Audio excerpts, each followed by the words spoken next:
앞에 감사하고 또 뭔가 감동이 되고 할 수 없는 기쁨에 순간순간 사로잡힐 때가 있어요.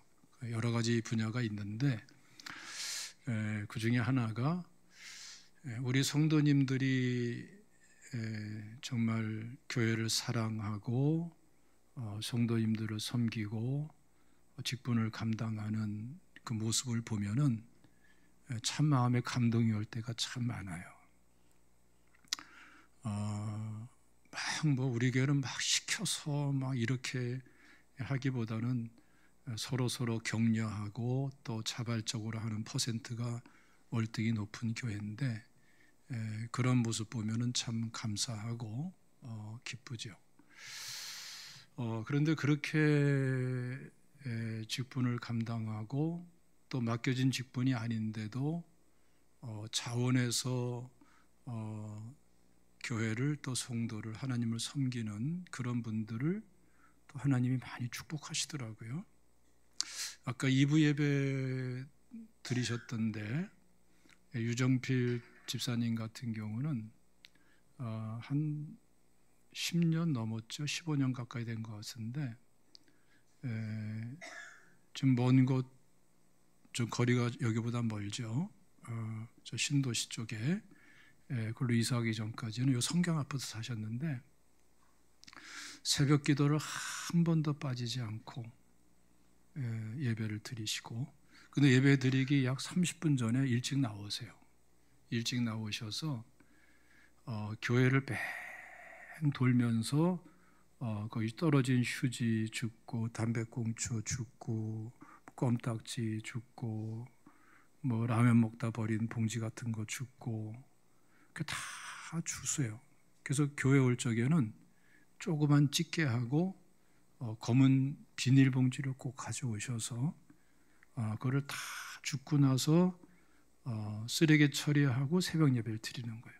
근데 이게 눈이 오나 비가 오나 몇 년을 그렇게 하셨는지 몰라요. 어느 날부터 하더니 계속 하시는 거예요. 이사하기 전까지는 그렇게 하셨어요. 참 보통 마음이 아니죠. 누가 시킨 것도 아니고. 근데 가만히 보니까 하나님께서 그 가정을 참 축복하시더라고요. 일단 자녀들이 참 축복을 많이 받아요. 그리고 그 손자들이 미국에 살고 그러시는데 미국에 사는 손자분들 중에 두 분이 미국 대통령상을 받았어요.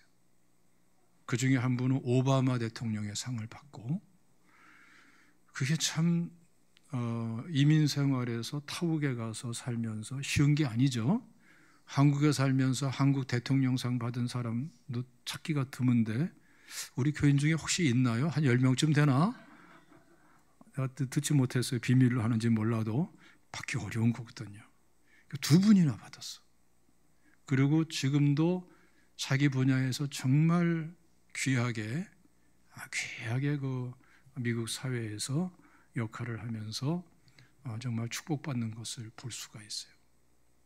교회에 들어오면서 오면은 전광판 있죠. 왼쪽 편에, 들어오면서 왼쪽 편에. 그것도 유정필 집사님이 자원해서 하신 거예요. 그분이 사진이 아주 프로급이잖아요. 사진 너무나 잘 찍으시는데 이게 딱 보는 게 있거든요. 거기에 전광판을 두면은 우리 성도님들에게도 도움이 되고 지역 주민들에게도 도움이 되고 또 전도에도 도움이 되겠다. 그런 마음이 들어서 그런지 저한테 그렇게 해도 좋겠냐고 제안을 하시고 자원해서 이렇게 헌금을 해서 하셨는데 참 귀한 일이죠, 그렇죠? 잘 활용하면은 또 좋은 도움이 많이 될 줄로 생각됩니다. 이렇게 자원해서 하나님께 영광을 돌려요. 근데 그거를 하나님께서 기쁘시게 받으시고 작다고 생각하지 않고 크게 보시고 하나님이 그걸 받으시고 축복하시더라고요. 우리 성도님들 보면은 직분을 감당하더라도 그렇게 차원에서 하나님을 사랑하고 교회를 사랑하는 마음을 가지고 직분을 감당하시는 분들은 가만히 보면 이렇게 축복받고 저렇게 축복받고 하나님의 은혜를 주시더라고요. 어저께는 우리 박은희 권사님, 제가 중요한 그 회의 때문에 급히 나가는데 4시 정도인가요? 혼자서 뭐 막 열심히 하고 계시더라고요. 화분을 정리하고 꾸미고 하는 것을. 근데 그 박은희 권사님은요, 밤도 없고 낮도 없어요. 그 직장 생활 하시거든요. 그럼 시간이 되는 대로 오셔가지고서 아주 즐거운 마음으로 그렇게 찾아서 하세요. 그래서 여러분들 지금 교회에 군데군데 아름답게 참 귀하게 정리되어 있고 가꿔지고 돌봐지는 화분은 지금 박은희 권사님이 하시는 거예요. 그 전까지는 어땠느냐? 화분이든 뭐든 간에 쓰레기를 치우기가 바빴어요. 시들어 죽어버리고 또 분갈이가 안 돼서 얼마 안 가서 죽어버리고 갖다 버리고 아깝죠. 그렇죠? 안타깝고. 그런데 박은희 권사님이 맡으면서부터 이게 쫙 되는데 이분은 그것을 겸손하게 기쁜 마음으로는 다 그렇게 해요. 일하시는 거 보면은 아주 거기에 그냥 마음이 싹 담겨가지고 그렇게 하시는 모습을 보게 되는데요. 그런데 하나님께서 가만히 보니까 그 가정도 많이 축복하시더라고요. 그 아들 하나, 딸 하나인데 여러분 발레리노라는 말 들어보셨죠? 발레라는 얘기 들어보셨죠? 여자 발레 무용수를 발레리나라고 그러고 남자 무용수를 발레리노라고 그래요. 내가 다 아는 걸 뭐 굳이 설명합니까? 이렇게 이제 생각하시는 분도 있을 텐데 또 모르는 분도 있을 수 있으니까. 근데 그 아드님이 발레리노야, 노. 그런데 야, 얼마나 뛰어나게 잘하는지 말이죠. 한국에 있을 적에는 한번 그 발레 공연을 하면은 저도 뒤늦게 한 거예요. 그럼 막 끝난 다음에 발레 지망생들 수십 명이 줄을 쫙 서가지고 이 박은희 집사님 아드님을 기다리는 거예요. 꽃다발 들고 꽃다발을 전해주고 사진 한 장 찍고 싶어가지고 그 정도로 인기가 있더라고요. 팬들이 따라다녀요. 수십 명씩 따라다녀요. 그렇게 뛰어나게 재능을 발휘하더니 지금 이제 유학 갈 수 있게 해주시고 장학금도 받게 하시고 지금 준비를 잘하고 있어요. 하나님 축복하시겠어요? 안 하시겠어요? 축복하실 것 같아요. 그 따님도 마찬가지예요. 하나님께서 출중한 여러 가지 은혜들을 주시더라고요. 아주 남들이 감히 쫓아올 수 없는 은혜들을 주셔가지고 지금 차근차근 엄청나면 달라요, 달라. 그러니까 하나님 축복하시면 레벨이 다르더라고요. 그렇게 되어지는 것을 보면서 참 감사하다. 그래서 우리가 가만히 볼 때에 지금 뭐 어떠냐 저떠냐 뭐 잘 사냐 못 사냐 돈이 있냐 없냐 많이 배웠냐 못 배웠냐 사회적인 지위가 어떠냐 이거 중요하지만 그러나 그 마음 중심이 정말 하나님 앞에 축복된 중심을 갖고 있는가 그렇지 않은가를 보면은 그게 진짜 행복이 되고 축복이 되고 장래가 정말 좋은 결과를 나타날지 안 나타날지는 어느 정도 예측이 가능한 거예요. 그래서 여러분 우리가 하나님 앞에서 정말 하나님이 받으시는 게 뭔가라는 것을 잘 정리하셔야 돼요. 그것은 하나님께서는 우리의 마음 중심을 받기를 원하시는 거예요. 그리고 하나님께 마음 중심을 다 드리면은 그 순간부터 많은 것들이 달라지기 시작해요. 사실은 제가 어제 새벽에 일찍 일어나서 다른 때보다 더 일찍 일어났어요. 그래서 말씀을 준비하고 기도하고 그러는데 지금 올해 제가 엄청나게 감당할 일들이 많습니다. 교회 안팎으로 그런 감당한 일들, 또 시간 맞춰서 잘 감당해내야 될 것들, 그로 인한 결과들, 그 열매들, 기대감도 갖고 또 중압감도 느끼고 그러는데 그런 가운데에 제 마음에 하나의 자유함을 느끼고 또 해답이라 할까요? 맞다, 이거다, 이제 됐다, 이런 마음이 들게 하신 하나님의 말씀이 뭐냐 하면은, 하나님은 내 마음 중심을 받기를 원하시고, 내가 내 마음 중심을 드리면은 하나님이 앞장서서 이끌어 주시고 성취해 주신다라는 확신이 쫙 들면서 마음이 아주 편안해지더라고요. 이번 주간에 여러분 이 은혜를 경험하시기를 주님의 이름으로 축원합니다. 오늘 본문은 다윗에 관한 말씀인데요. 다윗이 원래 평범한 가정의 막내 아들이잖아요.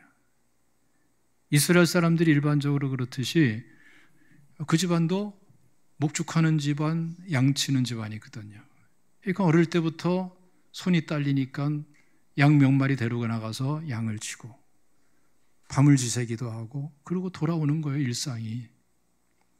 교육을 많이 받을 기회도 없고 남들처럼 뭐 호사로운 것을 경험할 수도 없고 그런 평범한 그 시대의 그 가정의 막내 아들이라고요. 그런데 하나님께서 다윗의 형들을 다 제쳐놓고 또 다른 가정들을 다 제쳐놓고 다윗을 택하시죠. 이게 놀라운 거예요. 거기에 대한 말씀이 사무엘상 16장 7절에 나옵니다. 한번 읽어보겠습니다. 시작. 여호와께서 사무엘에게 이르시되 그의 용모와 키를 보지 말라. 내가 이미 그를 버렸노라. 내가 보는 것은 사람과 같지 아니하니 사람은 외모를 보거니와 나 여호와는 중심을 보느니라 하시더라. 왜 다른 가정, 다른 형들을 다 물리치고 다윗을 선택하셨는가? 이유는 딱 한 가지더라 이거예요. 외모도 조건도 아니고 뭘 보셨어요? 다윗의 마음 중심을 하나님이 보시고 다윗을 택하셨다 이거예요. 오늘 이 시간에 그러니까 하나님께서 가장 크게 받으시고 중요하게 받으시고자 하는 게 뭐예요? 우리 마음 중심을 받기를 원하시는 거예요. 이 자리에 있는 우리 모든 분들 중에서 진짜 하나님께 택함받고 특별한 은혜 받고 특별한 축복받는 그 길을 갈 사람은 누구예요? 하나님 앞에 그 마음 중심이 인정받는 사람, 그 사람이라 이거예요. 그 마음을 하나님은 얼마나 중요하게 여기시는지 몰라요. 우린 종종 그런 얘기를 합니다. 하나님은 준비된 자를 쓰신다고. 목사님들 중에도 선교사님들 중에도 그런 얘기하는 사람들이 많아요. 의기양양해가지고.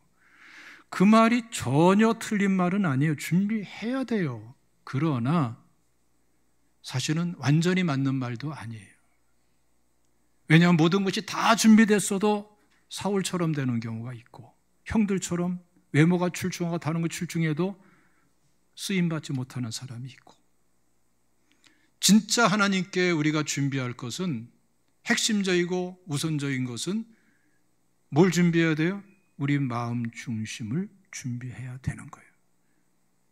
다른 것보다 그거 준비해야 하나님이 그거 마음 중심을 준비한 사람을 쓰시는 줄로 믿으시기를 축원합니다. 그래서 13절 말씀 보면은 이와 관련해 중요한 말씀이 있죠. 사무엘상 16장 13절도 읽어보겠습니다. 시작. 사무엘이 기름 불병을 가져다가 그의 형제 중에서 그에게 부었더니 이날 이후로 다윗이 여호와의 영에게 크게 감동되니라. 사무엘이 떠나서 라마로 가니라. 보세요. 평범한 가정의 평범한 소년, 그대로 살다가 수명 다음은 그냥 떠날 막내둥이라고요. 근데 하나님께서 그 중심을 보시고 그를 택해서 쓰고자 하니까 그 순간부터 성령이 다윗과 함께 하시는 거예요.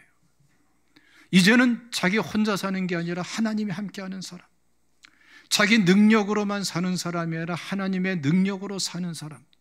그래서 다윗이 골리앗과의 전쟁에서 이기고 사울 왕이 막 악한 영에 사로잡혀가지고 막 엉뚱한 짓 할 때에 하나님께 악기를 연주하면서 찬양만 하더라도 악한 영이 떠나가고, 이러한 하나님이 하시는 역사가 나타나게 되는 거예요. 전쟁을 하면은 백전백승이고, 이게 여러분 하나님께서 택해서 사용하시는 사람에게 주어지는 은혜예요. 똑같이 하루를 살고 똑같이 하루 세끼밥을 먹고 산다 할지라도 마음 중심이 하나님께 인정받고 하나님의 마음이 감동이 돼서 내가 너를 들어 쓰겠다, 이게 돼버리면은 그때부터는 자기 능력만이 아니라 플러스 알파 그 이상의 역사, 하나님의 함께 하시고 이끄시고 앞장서서 성취하시는 그 은혜 가운데 살게 되는 거예요. 그러니까 우리가 여러분 하나님 앞에 뭘 준비하고 뭘 인정받아야 되겠습니까? 안 믿는 사람들은 세상 것만 잔뜩 준비하려고 하지만, 그러나 우리는 그것만으로 나아가면은 안 된다는 걸 알아야 돼요. 우리는 그럼에도 불구하고 노력이 필요 없다는 거 아니에요. 노력해야 돼요. 그러나 하나님께서 도와주시고 축복하시고 들어 쓰시는 노력이 될 수 있도록, 그래서 차원이 다르고 레벨이 다르고 정말 감히 다른 사람이 엄접하지 못하는 다윗과 같이 승리하고 성취하는 사람이 되기 위해서는 하나님께 마음 중심이 온전하게 인정받을 수 있는, 드려질 수 있는 이런 사람이 되어야 될 줄로 믿으시기를 축원합니다. 오늘 본문 말씀 보면은 여기에 대해서 구체적으로 설명하는 말씀이에요. 예? 자, 한번 읽어봅시다. 7장 1절 말씀 시작. 여호와께서 주위의 모든 원수를 무찌르사 왕으로 궁에 평안히 살게 하실 때에. 자, 평안을 누가 주셨어요? 지금 이 성경은 하나님이 주셨다라고 증언을 하는 거예요. 근데 이 평안할 때의 사람들은 딴 생각하기 쉽고 다른 것을 추구하기가 쉬워요. 나태해지기 쉽고. 그런데 다윗은 어떻습니까? 2절에 나오죠. 한번 다 같이 읽어보겠습니다. 시작. 왕이 선지자 나단에게 이르되 볼지어다 나는 백향목 궁에 살거늘 하나님의 궤는 휘장 가운데에 있도다. 이때가 어느 때냐면 말이죠. 일반적으로 사사기 연대는 정확하게 알 수가 없어요. 그런데 종합적으로 할 때 합의된 추정치가 있어요. BC 1446년 그 어간으로 잡습니다. 그때로부터 오늘 본문까지 가면은 약 400년의 시간이 흐른 때예요. 그러니까 성막은 언제 지었어요? 성막은 출애굽하면서 지었잖아요. 그러니까 이미 성막을 아무리 귀한 곳으로 잘 지었어도 400년의 세월이 흘렀으니까 성막은 정상적인 기능을 할 수 있도록 그 상태를 유지하지 못하는 거예요. 이 당시에는 성막이 기브온에 있었는데 기브온의 성소와 지성소, 휘장은 재기능을 할 수가 없어요. 400년 지났으니까. 유일하게 사용할 수 있는 것은 번제단만 사용할 수 있죠. 노수로 만든. 그래서 이 솔로몬이 그 번제단에서 1000번제를 드린 거예요. 그리고 또 한편으로서는 사사시대가 진행되면서 홈리와 비느하스 사건이 일어나면서 블레셋 군에게 언약궤를 뺏기죠. 그 두 아들은 전쟁에서 죽게 되고 하나님께 심판받은 거죠. 그 엘리 제사장은 그것을 막지 않아가지고 목이 부러져 죽어버리고, 그러면서 언약궤를 뺏겼다가 하나님의 은혜가 있어서 다윗 왕 때 이것을 찾아서 언약궤를 가지고 왔는데, 그 모셔온 언약궤를 성막에 둘래니까 너무나 낡아서 둘 수가 없어. 그래서 다윗은 그 성전 뜰에다가 휘장을 치고 장막을 치고 거기다가 언약궤를 모시죠. 그래서 그 유명한 다윗의 장막이라는 게 있고 거기서 하나님께 찬양 드리고 24시간 예배 드리고 하면서 하나님의 큰 은혜가 임하게 되죠. 다윗의 장막이 의미하는 바가 굉장히 많은 뜻이 있어요. 많은 축복이 있고 이런 상황이란 말이죠. 그것을 바라보면서 다윗은 탄식하는 거예요. 나는 이렇게 좋은 궁전에 사는데 하나님의 임재의 좌소로 하나님께서 그렇게나 만나주시는 핵심적인 그러한 곳으로 사용하던 언약궤는 저렇게 휘장 가운데 있구나 하면서 탄식을 하는 거예요. 탄식을. 근데 오늘 본문에서 보면은 일반적으로 목사님들이 이 본문을 성전 건축에 주로 연결을 시켜서 해석을 하는데 전혀 무관한 건 아니에요. 여기서 시작해가지고 솔로몬의 성전이 건축됐으니까. 성도님들도 이 본문을 볼 때에 성전 건축에 관한 걸 생각하는데 그것도 연결이 되긴 되지만 이 본문에서 진짜 강조하는 건 성전 건축이 아니에요. 뭘 지금 설명하고 있는 거죠? 다윗의 마음 중심을 설명하고 있는 거예요. 믿습니까? 다윗의 중심을 설명하는 거라니까요. 다른 사람들은 언약궤를 찾아왔고 언약궤를 모시고 찬양하고 예배하고 기쁘고 은혜 받고 은혜 받았다고 그러고 영광 돌린다고 그러고 거기에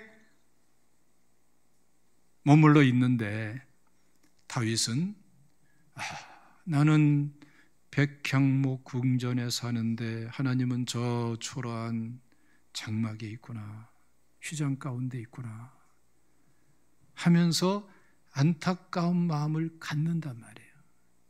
그게 누구의 마음 중심이었어요? 다윗의 마음의 중심이에요.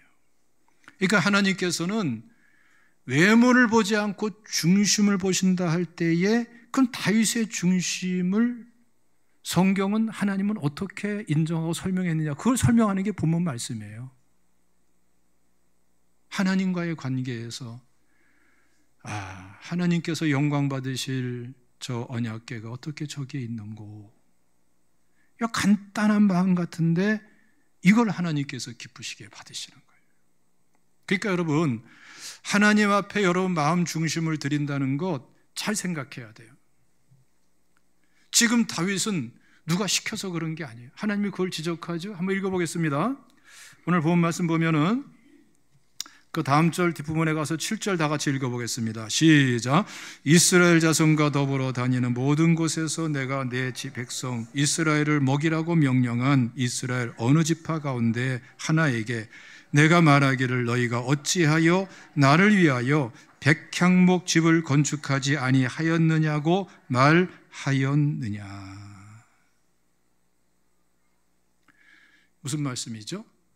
내가 누구한테 성전 건축하라고 말한 적이 있냐?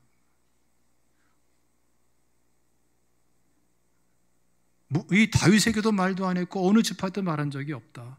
그런데 너는 어떻게 네 스스로 언약궤를 잘 모셔야 되는데 하나님께 죄송한데 이런 마음을 어떻게 네가 가질 수 있었느냐? 그거를 하나님께서 인정하시는 거예요. 그러니까 여러분, 신앙생활하면서 직분을 감당하면서 어떠한 중심을 가져야 되겠는가 잘 아시겠죠? 그렇죠? 하나님 앞에 자원하는 마음, 하나님을 사랑하고 하나님을 좋아하고 하나님을 기뻐하고 주의 몸된 교회를, 주의 몸된 교회 지체들인 성도들을 사랑하고 그 마음에서 시작돼 가지고 나오는 자원하는 마음, 그 마음이 하나님 앞에 입으로 쏟아져서 고백되기만 하더라도 하나님은 너무나 기뻐하시는 하나님, 바로 그거를 받고자 하시는 분이 하나님이세요. 한번 생각해 보세요. 아마 어느 정도 신앙생활 하신 분들은 이 내용을 다 알고 있는 거예요. 그런데 다윗의 마음이 되어서 다윗처럼 이렇게 마음속으로 안타까워하면서 차원에서 하나님을 사랑하고 교회를 사랑하고 주의 몸된 교회 지체들인 다른 영혼들을 사랑하면서 안타까워하는 마음을 가져본 적이 얼마나 있었는가, 언제였는가. 그게 계속 유지되고 있는 사람은 진짜 축복된 사람이고요, 그게 매일 반복되는 사람, 일주일에 한두 번이라도 일어나는 사람은 진짜 축복된 사람인 줄로 믿습니다. 하나님은 이 마음 중심을 보시고 다윗을 세우셨고 또 세우신 다윗을 축복하는 거예요. 자, 여러분 얼마나 축복받는지 한번 봅시다. 자, 봅시다. 9절 말씀 다 같이 읽습니다. 시작. 내가 가는 모든 곳에서 내가 너와 함께 있어 내 모든 원수를 내 앞에서 멸하였은즉 땅에서 위대한 자들이 이름같이 내 이름을 위대하게 만들어 주리라. 정말 명예로운 왕이 되게 하겠다. 여러분 아시죠? 높은 자리에 있다고 명예롭지가 않아요. 근데 이스라엘 같은 경우는요, 역대 모든 이스라엘 역사 속에서 가장 칭송받고 존경받고 사랑받는 왕이 지금도 다윗 왕이에요. 말씀은 성취되는 거예요. 자, 뿐만 아니라 10절과 11절 다 같이 읽습니다. 시작. 내가 또 내 백성 이스라엘을 위하여 한 곳을 정하여 그를 심고 그를 거주하게 하고 다시 옮기지 못하게 하며 악한 종류로 전과 같이 그들을 해하지 못하게 하여. 자, 11절 시작. 전에 내가 사사에게 명령하여 내 백성 이스라엘을 다스리던 때와 같지 아니하고 너를 모든 원수에게서 벗어나 편히 쉬게 하리라. 여호와가 또 내게 이르노니 여호와가 너를 위하여 집을 짓고. 그렇죠. 하나님께서 이제 뭘 약속해요?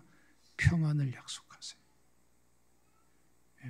그리고 네 마음속에 있는 거 성전 짓게 하겠다. 너는 짓지 못하더라도 네 아들 솔로몬을 통해서 짓게 하겠다. 이 말씀이 여기에 담겨 있는 것이기도 한 거예요. 자, 12절 다 같이 읽습니다. 시작. 내 수완이 차서 내 조상들과 함께 누울 때에 내가 내 몸에서 날 내 씨를 내 뒤에 세워 그의 나라를 견고하게 하리라.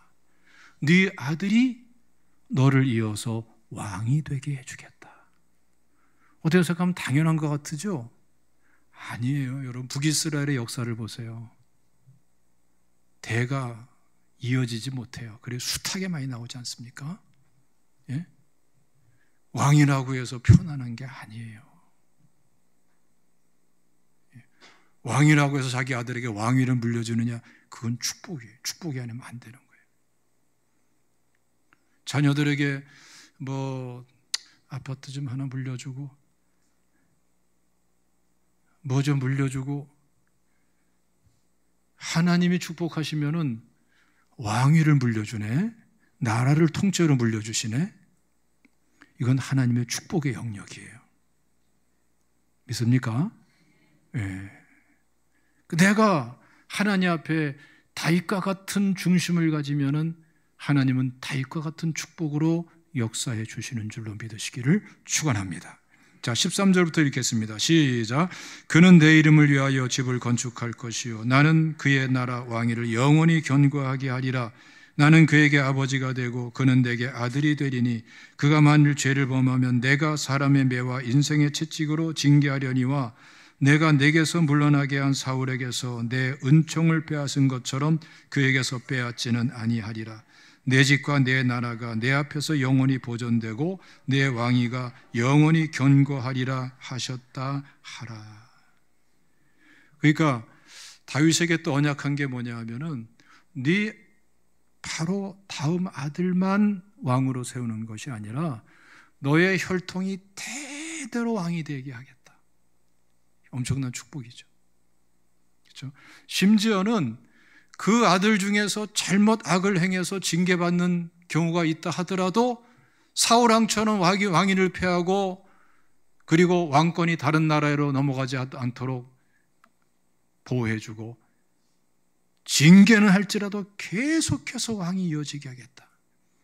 이게 실제로 계속 이어져가지고 바벨론 포로 생활 70년이 있고 나라가 다 망했어도 그 계보가 계속 이어집니다. 그러면서 예수님이 탄생하시는 거예요. 메시아 왕국이 세워지게 되고, 하나님은 이런 하나님이세요. 그러니까 여러분, 우리는 개인적으로, 가정적으로, 교회적으로 하나님께 무엇을 드려야 될지 정말 잘 생각하셔야 돼요. 그리고 하나님이 그거를 정말 기쁘시게 받으시더라고요. 우리 교회적으로도 그렇습니다. 우리 교회는 개척 초기에 정말 우리 교회처럼 어렵게 개척이 시작된 교회도 드물죠. 아파트에서 안방에서 개척을 했으니, 그렇죠? 참 하나님도 참 특별하게 사랑하신 거더라고 나중에 보니까. 저는 감사합니다. 예? 그런데 어려운 건 현실이죠.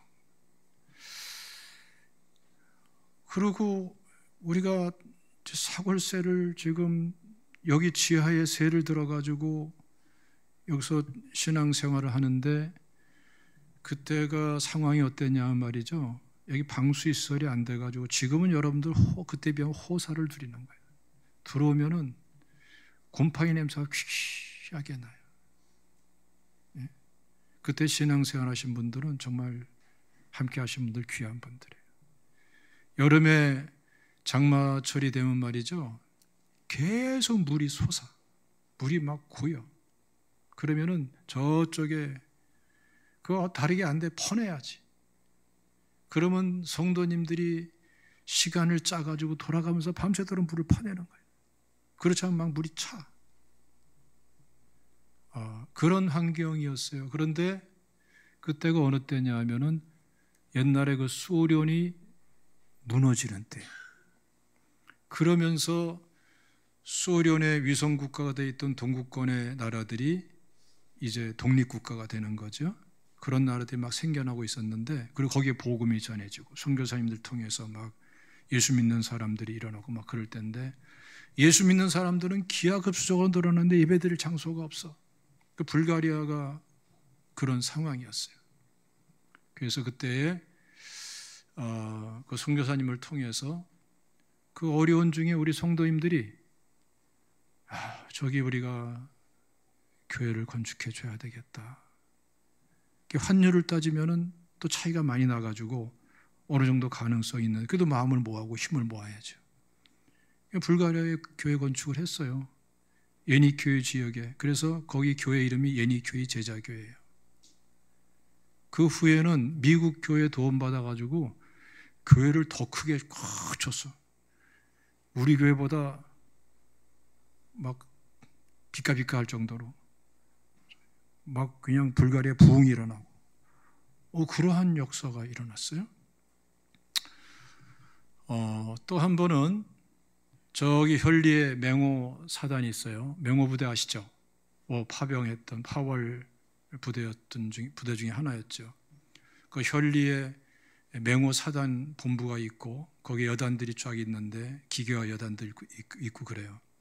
그 여단들의 2개 여단이 합쳐져서 조그만 교회당을 세우고 거기서 오래전부터 예배를 드렸는데 그게 다 허물었어.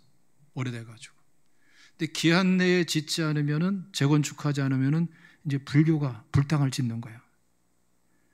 근데 아무도 나서는 교회가 없어요. 우리 교회는 뭐 개척교회인데. 근데 기도하는 가운데에 하나님께 자꾸 마음에 감동을 주시는 거예요.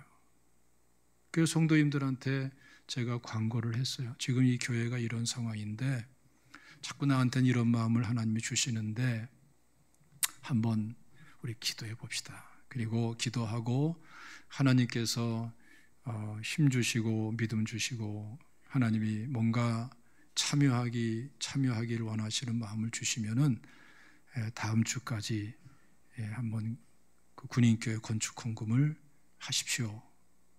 근데 놀랍게도 말이죠, 그 다음 주에 건축할 그 예산이 다 들어왔어. 내가 안 놀랄 줄 알았어요. 다 됐어요. 그걸로 끝났어요. 그래서 얼마나 감사해. 그러니까 그 당시에 하여튼 참 헌당 예배를 우리 성도님들이 다 가서 헌당 예배 드리고 왔거든요. 드리고 왔는데 여기에 도착해가지고 우리 교회 돌아보니까 어때요?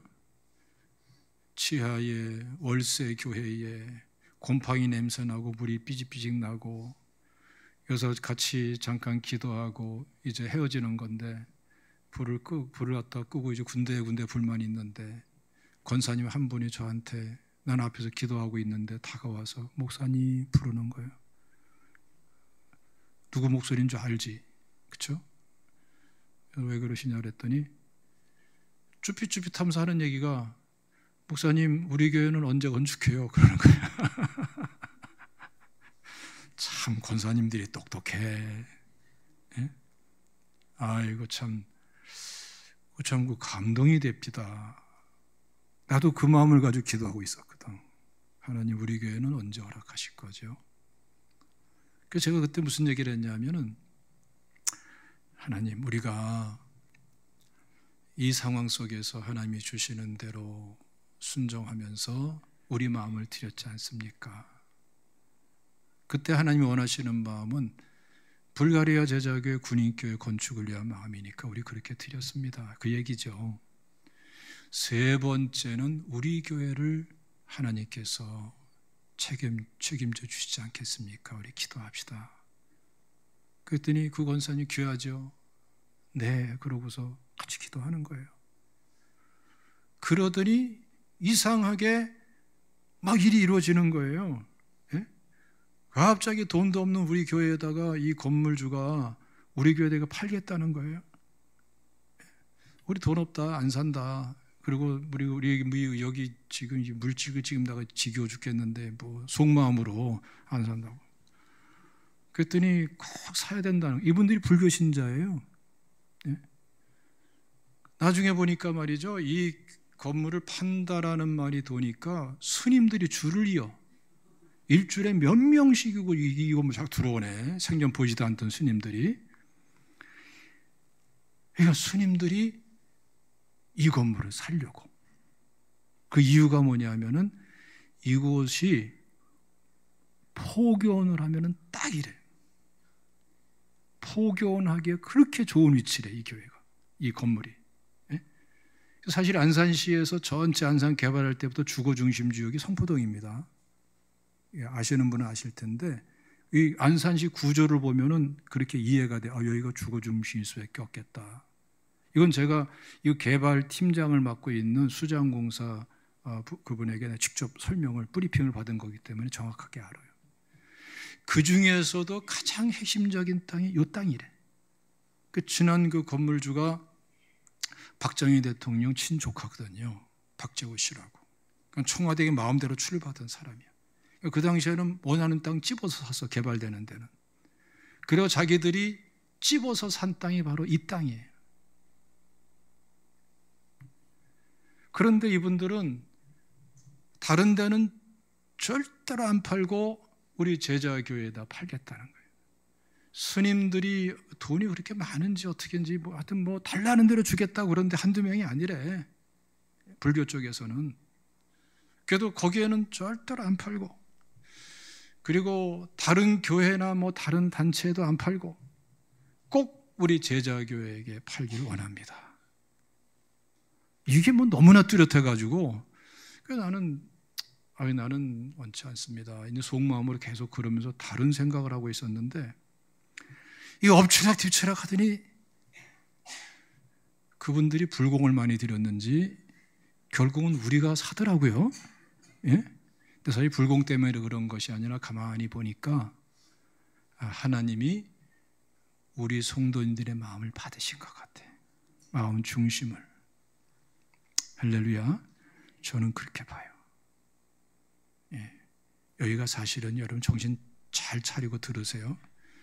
여기가 옛날에, 이게 언제부터인지 모르게 우리 안산시의 이 오래된 그런 자료들을 보면은 옛날 이름이 성머리골이었어요. 예. 옛날에는 이 밑에까지, 저 밑에까지 바닷물이 많이 들어올 적에는 시화하고 막고, 그러기 전에는 물이 저 밑에 찼었고 염전들이 많았고, 이 밑에까지 들어오고, 저기 지금 푸르지오 있죠? 거기까지 물이 들어오고, 요게 성모골이 돼가지고서 이 일대의 무당이란 무당은 다 모여서, 그 건물주가 설명하는 거예요. 그 불교 신자이기 때문에 다 모여가지고 1년에 한 번씩 무당 총회 같은 걸 하면서, 무당 그 구탈제부터는 돼지 잡잖아요. 그때는 돼지 잡는 게 아니라 소를 잡는데, 소를 잡아가지고 대국판을 벌이면서 그렇게 모이던 곳이 바로 우리가 앉아있는 여러분들이 앉아있는 이 자리라는 거예요. 그러니까 스님들이 돈 달라는 거 다 줄 테니까 우리한테 팔라 그러네. 괜히 그러는 게 아니더라니까. 그러니까 이분들도 그 부인 되는 분이 아주 불공이 아주 하여튼 뭐 그냥 깊은 분이에요. 그 아주 그냥 빠져 사는 분인데, 이런 거 다 조사해가지고, 최고 권력의 가정이니까 다 조사해가지고 터가 센 것이 이것이다 해가지고 샀다는 거예요. 그러니까 스님들도 다 알고서 이곳을 사자 하고서 그 포교원 여기다 해야 된다라는, 하여튼 그분들도 그런 게 있나 봐. 그래가지고서 그렇게 달라는 대로 다 주겠다 그러면서 그렇게 매달린 거더라고요. 근데 이상하게 하나님의 은혜로 그분들은 우리한테만 팔겠다는, 우리가 사야 된다는 거예요.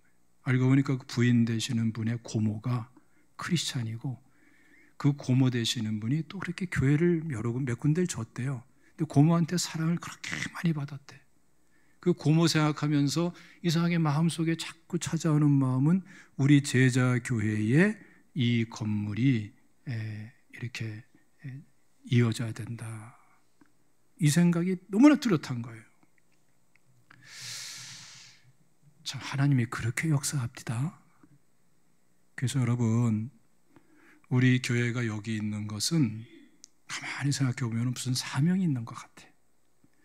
여기를 그냥 영적으로 믿음으로 꽉 찍어 눌러야 안산시 일대의 악한 영들이 다 떠나가고, 할렐루야, 할렐루야.